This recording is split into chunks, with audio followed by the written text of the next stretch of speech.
ഈശോയും ശിഷ്യന്മാരും ഗലീലിയ തടാകത്തിൽ എങ്ങനെ പ്രവർത്തിച്ചോ അതുപോലെയാണ് തോമാശ്ലീഹായും നസ്രാണികളും ഈ മീനച്ചിലാറിൻ്റെ തീരങ്ങളിൽ വസിച്ചത്, കടന്നുപോയത് എന്നാണ് എൻ്റെ ഒരു ചിന്ത. ഈശോയിൽ ഏറ്റവും പ്രിയങ്കരനായ കോട്ടയം യാക്കോബായ ഭദ്രാസന അധ്യക്ഷൻ തോമസ് മാർ തിമോത്തിയോസ് പിതാവേ,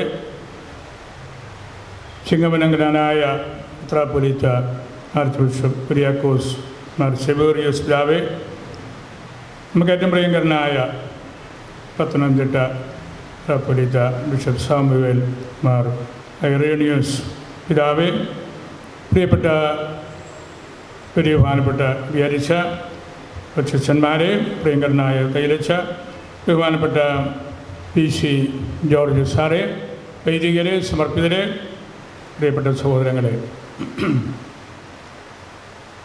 ഇവിടെ പ്രൗഢഗംഭീരമായ പ്രഭാഷണങ്ങൾ എല്ലാം കഴിഞ്ഞു. സമയം വൈകി.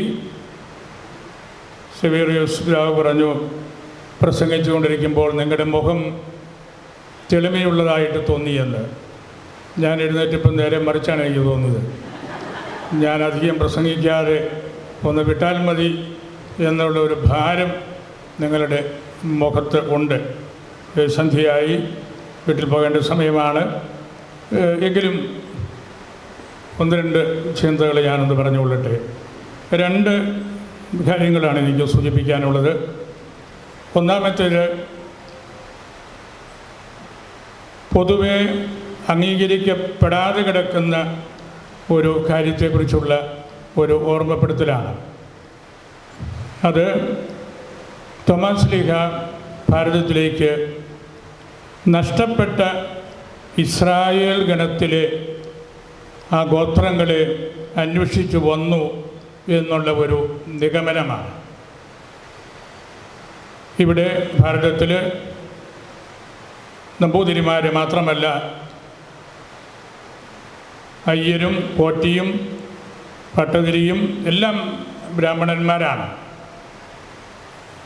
ഈ അടുത്ത കാലങ്ങളിലൊക്കെ പാശ്ചാത്യ സർവകലാശാലകളിലും കിഴക്കൻ സഭകളിലുമൊക്കെ കൂടുതൽ പഠിച്ചുകൊണ്ടിരിക്കുന്ന ഒരു കാര്യമാണ്.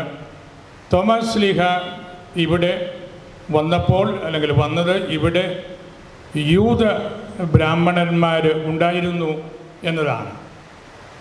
പിന്നീട് ബ്രാഹ്മണ മേധാവിത്വമൊക്കെ നമ്മൾ പറയുന്നത് 6-7 നൂറ്റാണ്ടൊക്കെ ആകുമ്പോഴാണ്.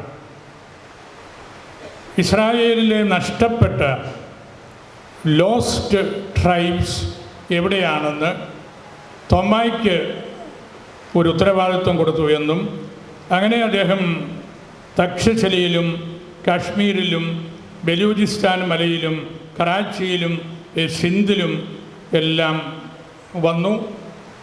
അവിടെ ഉള്ള പ്രകടമായ ഒരു തെളിവ് അവിടുത്തെ ഡോൾമെൻസാണ്, കല്ലറകളാണ്. യഹൂദരുടെ മൃതസംസ്കാരത്തിൽ ഉപയോഗിക്കുന്ന കല്ലറകൾ പോലെ തന്നെ ഈ പറഞ്ഞ സ്ഥലങ്ങളിലെല്ലാം ഉത്തർപ്രദേശിലും ജാർഖണ്ഡിലും ഛത്തീസ്ഗഡിലും വിദർഭയിലും പിന്നീട് കർണാടകത്തിലും നമ്മുടെ നാട്ടിലുമൊക്കെ ഈ യഹൂദ കല്ലറകൾക്ക് സമാനമായ കല്ലറകൾ ഇന്ന് നമ്മൾ സിറോ മലബാർ അല്ലെങ്കിൽ ക്രൈസ്തവർ അവരെക്കുറിച്ച് മാത്രമല്ല, ഇന്ത്യയിലുള്ള എല്ലാ ജനവിഭാഗങ്ങളെയും കുറിച്ച് പറയുന്നൊരു കാര്യമാണ്. അതുകൊണ്ട് തോമാശ്ലീഹായെക്കുറിച്ച് നമ്മൾ പറയുമ്പോൾ ക്രൈസ്തവ സഭകൾ തമ്മിലുള്ള കൂട്ടായ്മ, ഒന്നിപ്പ്, അതിൻ്റെ സഹോദര്യം, അതുമാത്രമല്ല ഈ വലിയ ഭൂഖണ്ഡത്തിലുള്ള എല്ലാ മതവിഭാഗങ്ങളും തമ്മിലുള്ള ഒരു ബന്ധത്തിലേക്ക് അതിനെ കൊണ്ടുവരാനായിട്ട് സാധിക്കും എന്നുള്ള ആ ഒരു കാര്യം നമ്മൾ മറന്നു കളയരുത്. നമ്മളുടെ ഈ രാജ്യം കാത്തു സൂക്ഷിക്കുന്ന ഡോൾമെൻസ്, ശവക്കല്ലറകൾ അത്തരത്തിൽ വളരെയേറെ പ്രധാനപ്പെട്ട കാര്യങ്ങളാണ്. ലോസ്റ്റ് ട്രൈബ്സ്, നഷ്ടപ്പെട്ടവർ ആരായിരുന്നു? ഇവരെ തേടി തക്ഷശിലയിൽ എത്തിയ തോമ അഫ്ഗാനിസ്ഥാനിലേക്കും പാകിസ്ഥാനിലേക്കും ഇന്ത്യയുടെ ഭക്തന്മാർ പട്ടന്മാർ, കാശ്മീരിയിലെ ഉത്തരാഖണ്ഡിലെ ഭട്ടുകൾ, നേപ്പാളിലെ പട്ടറായികൾ, ബംഗാളിലെ പട്ടാചാര്യന്മാർ, ഇങ്ങനെ ഒട്ടനവധി ആളുകൾ അതിനകത്ത് ഇവിടെ ഈ ദേശത്ത് അവിടെ നിന്ന് വന്ന ആളുകൾ തൊമായിലൂടെ ക്രൈസ്തവ വിശ്വാസം ഈശോയെക്കുറിച്ച് കേട്ടു. മറ്റ് മതങ്ങളിലേക്കും ഒക്കെ ഇവരിൽ നിന്ന് ആളുകൾ പോയിട്ടുണ്ട്. ആന്ധ്രയിലുള്ളവർ റാവുമാരെന്ന്, കർണാടകത്തിലെ കുടകർ എന്ന്, ദക്ഷിണേന്ത്യയിലെ പട്ടന്മാർ അയ്യർ എന്ന്, കേരളത്തിലെ നസ്രാണികൾ ജ്ഞാനായിക്കാരെന്ന്, ഇങ്ങനെ നമ്മൾ വ്യത്യസ്തമായ പേരുകൾ പറയുകയാണ്. അവിടെ നമ്മൾ കൂടുതലായിട്ട് പഠിക്കേണ്ട ഒരു കാര്യം, ലോസ്റ്റ് ട്രൈബ്സ് ഈ വലിയ ഭൂഖണ്ഡത്തിൽ വന്ന് അവരിൽ നിന്ന് ഹിന്ദുക്കളും ബുദ്ധന്മാരും ജൈനന്മാരും തോമാസ് ലീഹ വഴി ക്രിസ്ത്യാനികളും മുസ്ലിങ്ങളും എല്ലാം ഉള്ള സമ്പന്നമായ ഒരു രാജ്യമാണ് എന്നാണ്. ഭൂട്ടാൻ എന്ന രാജ്യത്തിൻ്റെ പേര് തന്നെ പട്ടന്മാരിൽ നിന്ന് വന്നതാണെന്ന് പണ്ഡിതന്മാർ പറയാറുണ്ട്.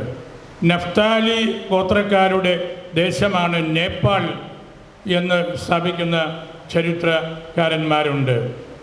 നെഹ്റു എന്ന പേര് പോലും ഇസ്രായേൽ ഗോത്രത്തലവനായ അബ്രാഹമിൻ്റെ മുത്തച്ഛൻ നാഹോറിൽ നിന്ന് വന്നതാണ് എന്ന് പറയുന്ന ചരിത്രകാരന്മാരുണ്ട്. അപ്പം ഞാനിത് പറഞ്ഞത് ഇതൊരു ഇനിയും നമ്മൾ പഠിച്ച് സ്ഥാപിക്കപ്പെടേണ്ട ഒരു കാര്യമാണ്. അങ്ങനെയുള്ള ഒരു കാര്യത്തിലേക്ക് നമ്മൾ നോക്കുമ്പോഴാണ് ഞാൻ പറഞ്ഞ ആ കല്ലറകളുടെ പ്രത്യേകതകൾ. പട്ടന്മാർ 10 ഏൽ നഷ്ടപ്പെട്ട 10 ഗോത്രങ്ങളും അവിടെയുണ്ട് എന്നൊരു പ്രബോധനമുണ്ട്. 10 മലയാളത്തിലും 10 എന്നാണല്ലോ. ഏൽ ദൈവമാണ്. നഷ്ടപ്പെട്ട 10 ഗോത്രക്കാർ ഈ പട്ടേൽ, നമ്മൾ പട്ടേൽ ഒക്കെ വലിയ പ്രഗത്ഭനായ ആളാണ്.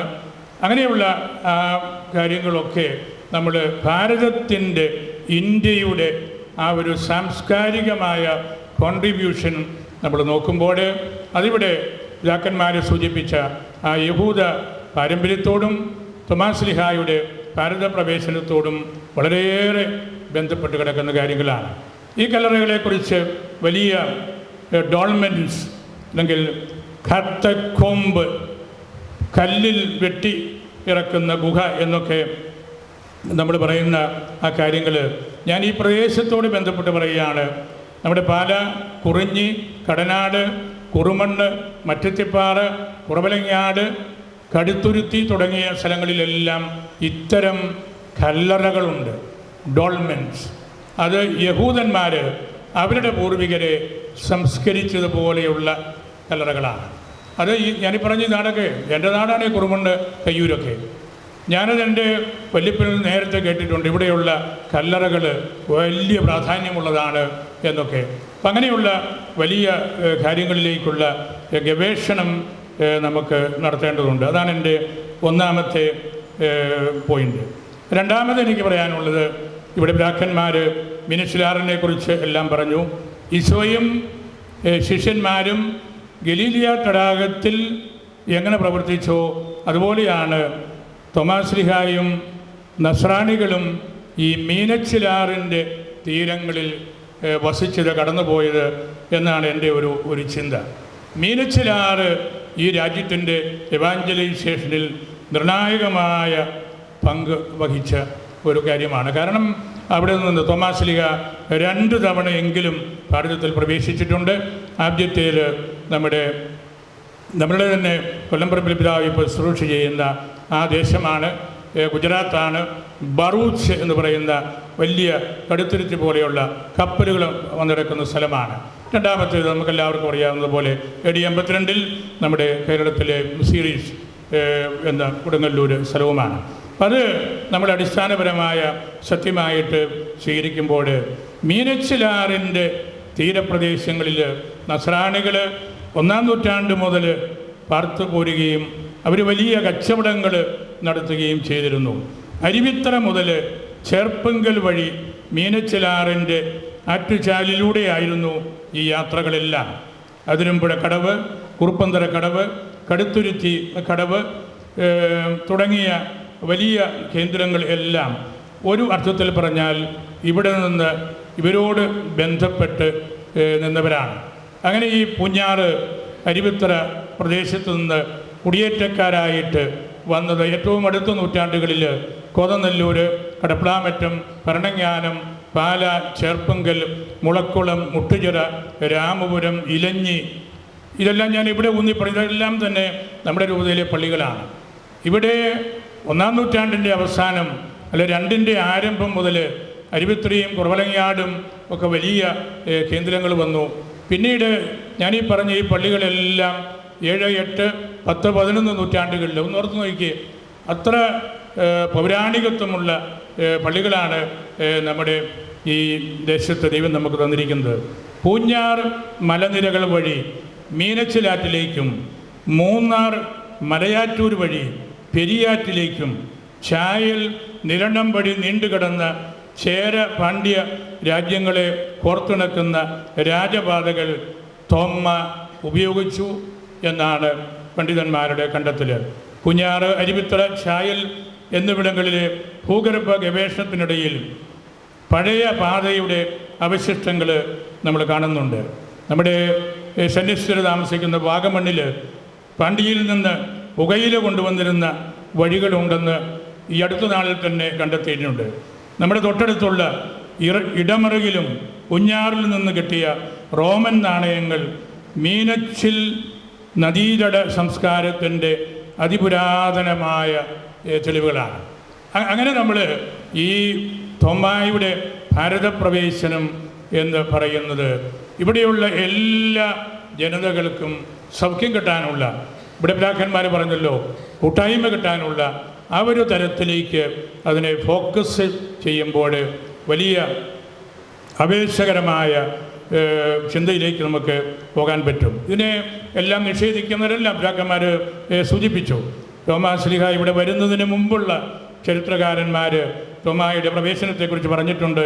തോമ വന്നതിനെക്കുറിച്ച് Origen, Eusebius, Ephrem, Gregory Nazianzen, Ambrose, Jerome എന്നീ പിതാക്കന്മാരെല്ലാം അതിനെ സാക്ഷ്യപ്പെടുത്തി പറയുന്നുണ്ട്. നമ്മളുടെ ചിന്തകൾ വീണ്ടും നമ്മൾ കൂടുതലായിട്ട് ഇത് പഠിക്കണം.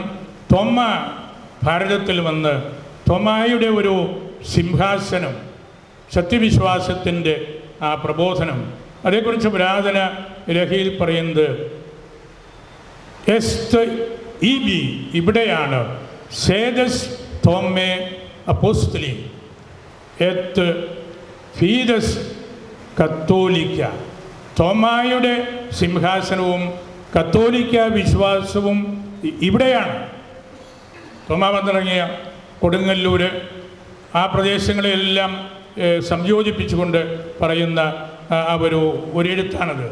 അത് ലത്തീൻ സഭയിലെ സ്കോളേഴ്സും അംഗീകരിച്ച് നമുക്ക് നമ്മുടെ പഠനത്തിനായിട്ട് തന്നിരിക്കുന്ന കാര്യങ്ങളാണ്. അപ്പോൾ തോമായുടെ സിംഹാസനം കൂട്ടിയിണക്കുന്നത് ക്രൈസ്തവ സഭകളെ മാത്രമായിരിക്കില്ല. ഞാൻ പറഞ്ഞതുപോലെ യൂത ബ്രാഹ്മണരായിട്ടുള്ള ഈ ദേശത്തെ എല്ലാ മതവിഭാഗത്തോടും ബന്ധപ്പെട്ട് കിടക്കുന്ന ഒരു യഹൂദ പാരമ്പര്യത്തിൻ്റെ അംബ്രല്ല, അതിൻ്റെ ഒരു മാനം നമ്മൾ കണ്ടെത്തുമ്പോൾ കുറേ കൂടെ വിശാലമായ സാമുദായിക സാംസ്കാരിക ഐക്യത്തിലേക്ക് നമുക്ക് എത്താൻ പറ്റും എന്നത് ശരിയാണ്.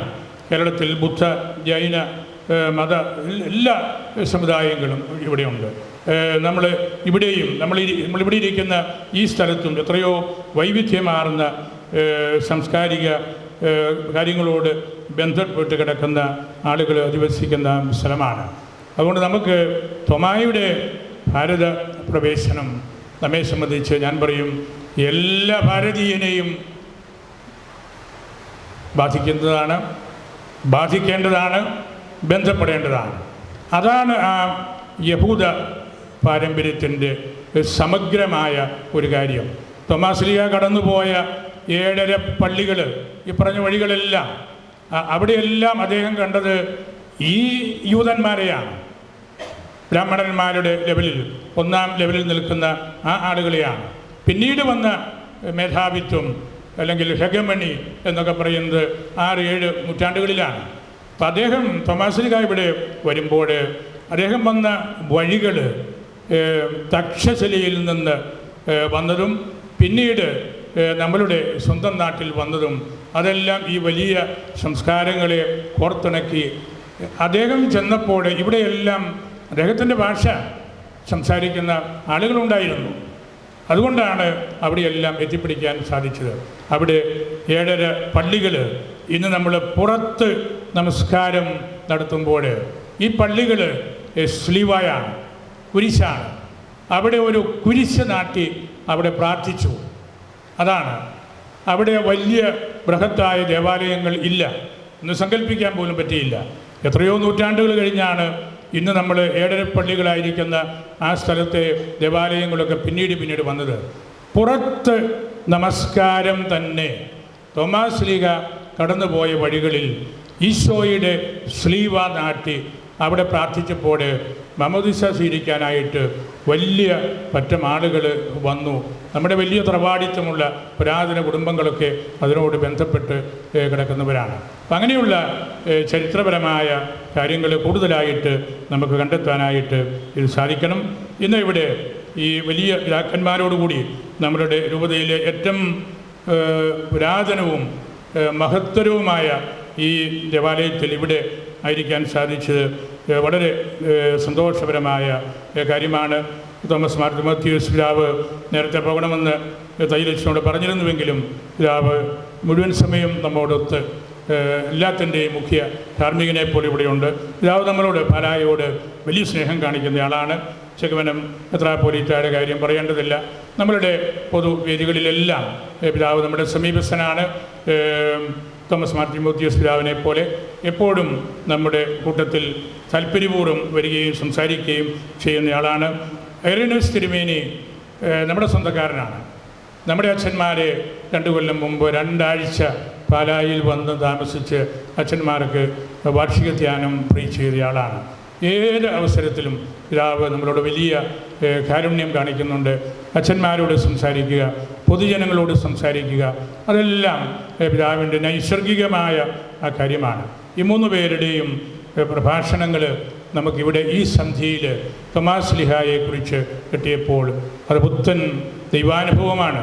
ഐറേനിയോസ് പിതാവ് പറഞ്ഞല്ലോ, എൻ്റെ കർത്താവേ, എൻ്റെ ദൈവമേ. തോമായ്ക്ക് മാത്രമേ അത്രയും പറയാൻ പറ്റുള്ളൂ.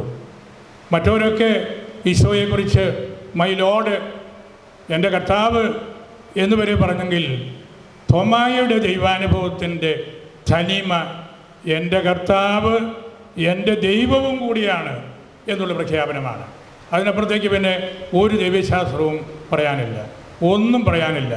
അതുകൊണ്ടാണ് തോമാശ്ലീഹായെ ഇന്ന് അന്നത്തെ റോമാ സാമ്രാജ്യത്തിന് പുറത്തുള്ള എല്ലാ രാജ്യങ്ങളും തോമായെ ശ്ലീഹ ആയിട്ട് അംഗീകരിക്കുകയാണ്.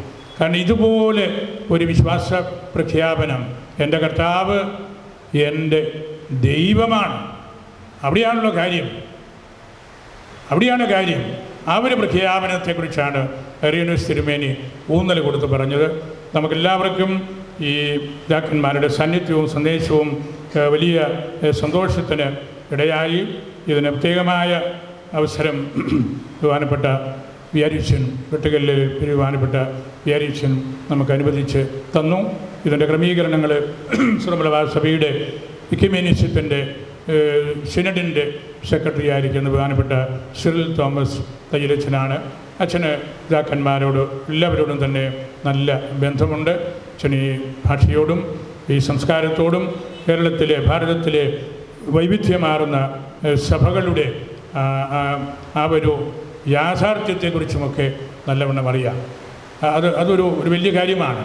അച്ഛന് ഈ സിനഡിൻ്റെ സെക്രട്ടറിയായിട്ട് വന്നതിൽ എനിക്കും വലിയ സന്തോഷമുണ്ട്. കൂടുതലായിട്ടുള്ള എക്യുമേനിക്കൽ സമ്മേളനങ്ങൾ ഉണ്ടാകണം. നിങ്ങൾ 3 വലിയ പിതാക്കന്മാരും ഇനിയും വരണം. തയ്യലച്ഛൻ നിങ്ങളെ സമീപിക്കും. നമ്മുടെ പുരാതന കേന്ദ്രങ്ങളിലെല്ലാം നമുക്ക് പോയി സംസാരിക്കണം തോമാശ്ലീഹായെക്കുറിച്ച്, അദ്ദേഹത്തിൻ്റെ ഈശോ അനുഭവത്തെക്കുറിച്ച്, ദൈവാനുഭവത്തെക്കുറിച്ച്. അതിന് ഇനിയും അവസരങ്ങളുണ്ടാകട്ടെ എന്ന് പ്രാർത്ഥിച്ച് ആശംസിച്ച് എൻ്റെ വാക്കുകൾ ഉപസംഹരിക്കുന്നു.